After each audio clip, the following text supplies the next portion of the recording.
Assalamualaikum warahmatullahi wabarakatuh. Sebelumnya, perkenalkan saya Oktari Putri Aperta dengan NIM 21042329. Adapun tujuan saya membuat video presentasi ini yaitu untuk memenuhi tugas mata kuliah Etika Administrasi Publik dengan dosen pengampu Ibu Yulia Hanoselina. Di sini saya akan membahas tentang manfaat etika administrasi negara dalam memperlancar peranata-peranata pembangunan. Materi yang pertama yaitu manfaat etika administrasi negara. Etika administrasi negara sebagai bagian dari etika khusus memiliki arti dan peranan penting dalam birokrasi atau organisasi publik. Masalah etika dalam birokrasi menjadi keprihatinan yang sangat besar karena perilaku birokrasi bukan hanya mempengaruhi dirinya, tetapi juga masyarakat banyak. Selain itu, birokrasi juga bekerja atas dasar kepercayaan, karena seorang birokrat bekerja untuk negara dan berarti juga untuk rakyat. Pemahaman etika administrasi negara bermakna ganda, di mana etika administrasi negara merupakan bidang ilmu pengetahuan yang membahas prinsip-prinsip etis yang mendasari perilaku para aparat birokrasi pemerintahan, khususnya dalam melaksanakan tugas dan wewenangnya. Etika administrasi negara merupakan salah satu wujud kontrol terhadap administrasi negara dalam melaksanakan apa yang menjadi tugas pokok, fungsi, dan kewenangannya.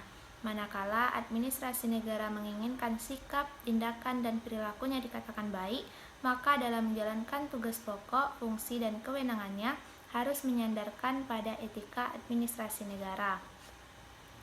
Adapun beberapa manfaat dari etika administrasi negara, yang pertama yaitu dapat mencegah penyalahgunaan kekuasaan oleh pejabat pemerintah dan memastikan bahwa mereka bertindak sesuai dengan hukum dan prinsip-prinsip moral.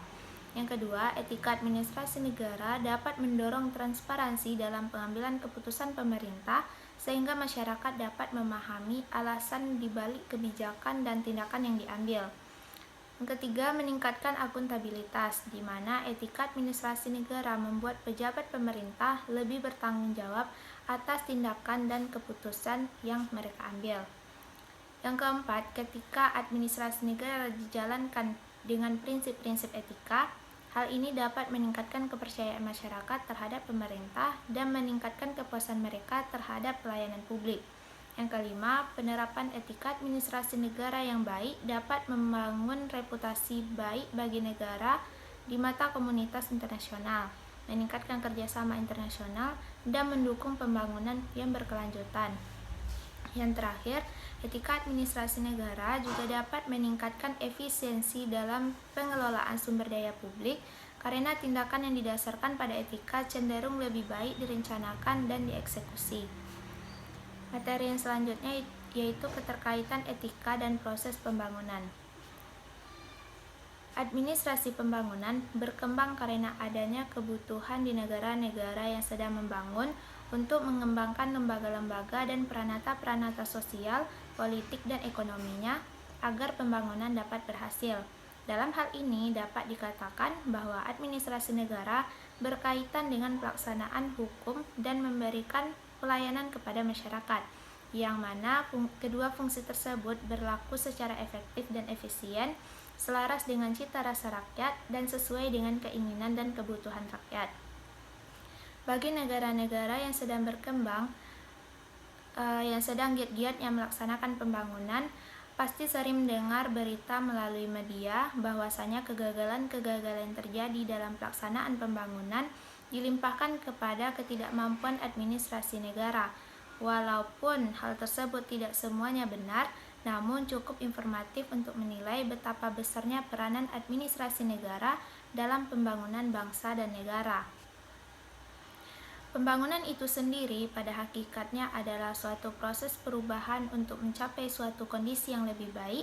Konsekuensinya bagi administrasi negara adalah di satu pihak administrasi negara harus menyelenggarakan pembangunan dan di satu pihak administrasi negara harus melakukan penyelesaian terhadap kasus-kasus atau kontroversi yang timbul akibat dari pembangunan itu sendiri. Maka dari itu, di sini diperlukan adanya kemampuan dari administrasi negara dalam mengambil suatu keputusan yang bijaksana sehingga segala sesuatu dapat berjalan sesuai dengan tujuan yang telah ditetapkan sebelumnya. Hal ini akan mendorong administrasi negara untuk meningkatkan kemampuannya untuk membuat determinasi kebijakan publik yang lebih berdaya guna dan berhasil.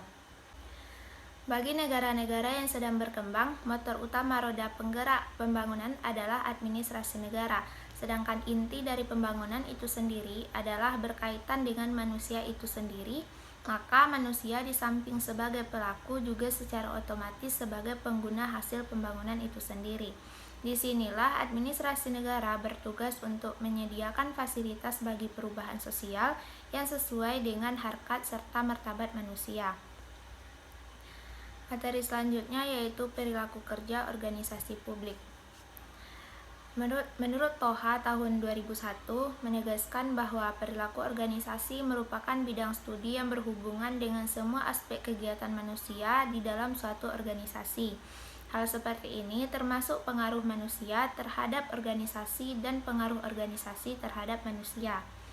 Perilaku organisasi mendasarkan diri pada ilmu perilaku yang dikembangkan dengan pusat perhatian pada tingkah laku manusia dalam suatu organisasi. Pengetahuan ini didukung oleh dua komponen, yakni individu-individu yang berperilaku dan organisasi formal sebagai wadah perilaku.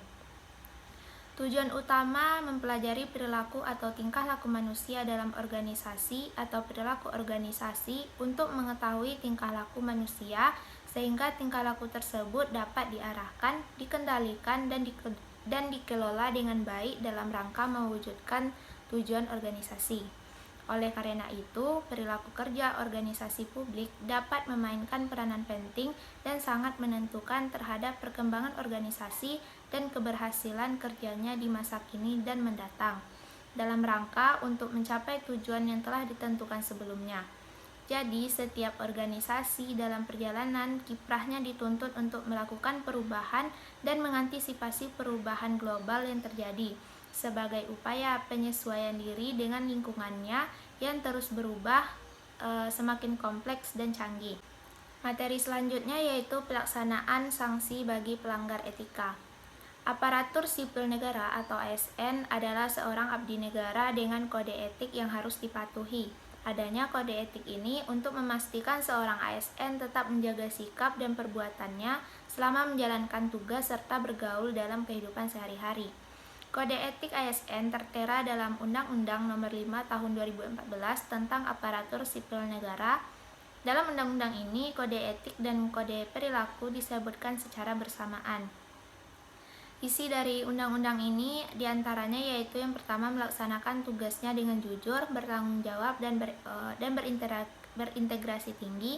Kemudian melaksanakan tugasnya dengan cermat dan disiplin. Kemudian melayani dengan sikap hormat, sopan, dan tanpa tekanan. Selanjutnya melaksanakan tugasnya sesuai dengan ketentuan peraturan perundang-undangan. Seperti yang dikatakan sebelumnya, bahwa kode etik dan kode perilaku ini perlu diikuti oleh seluruh ASN, sehingga terdapat beberapa sanksi bagi para ASN yang melakukan pelanggaran terhadap kode etik yang berlaku. Tak hanya sanksi moral, tentunya ada sanksi administrasi yang dijatuhkan pada pelanggar. Sanksi administrasi tersebut mengacu pada Peraturan Pemerintah Nomor 94 Tahun 2021 dalam bentuk hukuman disiplin. Hukuman disiplin tersebut terbagi menjadi 3 tingkatan, yaitu yang pertama hukuman disiplin ringan. Seorang ASN yang mendapat hukuman disiplin ringan akan mendapat 3 jenis sanksi yang berbentuk yang pertama teguran lisan, kemudian teguran tertulis, dan pernyataan tidak puas secara tertulis. Yang kedua, hukuman disiplin sedang. Seorang ASN yang mendapatkan hukuman disiplin sedang akan diberikan sanksi berupa yang pertama, pemotongan tunjangan kinerja sebesar 25% selama 6 bulan. Yang kedua, pemotongan tunjangan kinerja sebesar 25% selama 9 bulan. Dan yang ketiga, pemotongan tunjangan kinerja sebesar 25% selama 12 bulan.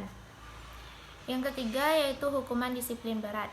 Bagi ASN yang melanggar kode etik dan mendapatkan hukuman disiplin berat akan diberi sanksi berbentuk yang pertama, penurunan jabatan setingkat lebih rendah selama 12 bulan. Yang kedua, pembebasan dari jabatan menjadi jabatan pelaksana selama 12 bulan. Dan yang ketiga, pemberhentian dengan hormat tidak atas permintaan sendiri sebagai PNS. Sekian yang dapat saya presentasikan. Adapun literasi yang saya ambil dari materi ini yaitu, baiklah, sekian presentasi dari saya. Jika ada kesalahan saya mohon maaf. Assalamualaikum warahmatullahi wabarakatuh.